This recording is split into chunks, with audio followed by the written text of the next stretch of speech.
मित्रांनो, या प्रश्नाचं स्वरूप लक्षात घ्या. हा प्रश्न तर आहे पदावलीचा अर्थात सिंप्लिफिकेशनचा म्हणजे सरळ रूप द्यायच्या संदर्भात.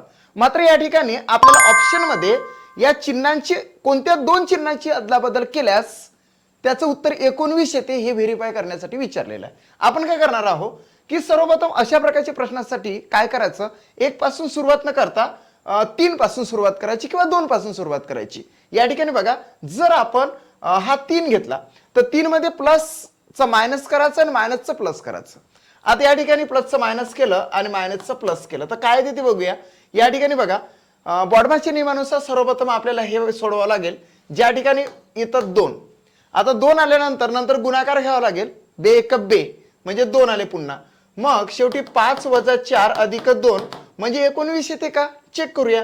तर या ठिकाणी काय येतं 1 प्लस 2 म्हणजे 3 आले. म्हणजेच ज्यावेळेस आपण प्लसचं मायनस आणि मायनसचं प्लस करतो त्यावेळेस आपल्याला 19 नाही येतात, 3 येतात.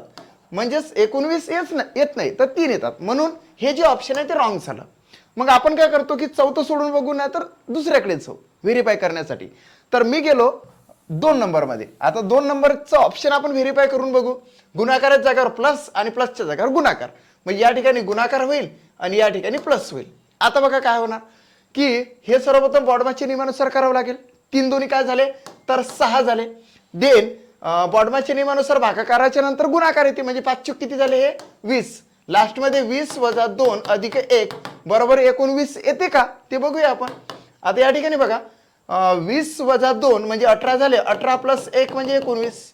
म्हणजे ज्यावेळेस आपण गुणाकाराचा प्लस आणि प्लसचा गुणाकार करतो त्यावेळेस ही जी पदावली आहे याचे दोनही भाग इक्वल होतात. म्हणून सेकंड ऑप्शन याचा राईट येते. चेक करूया. It's a right answer of this question. मित्रांनो, जर का तुम्ही एमपीएससी स्मार्ट लर्निंग हे चॅनल सबस्क्राईब केलं नसेल तर चॅनल सबस्क्राईब करून घ्या. थँक्स.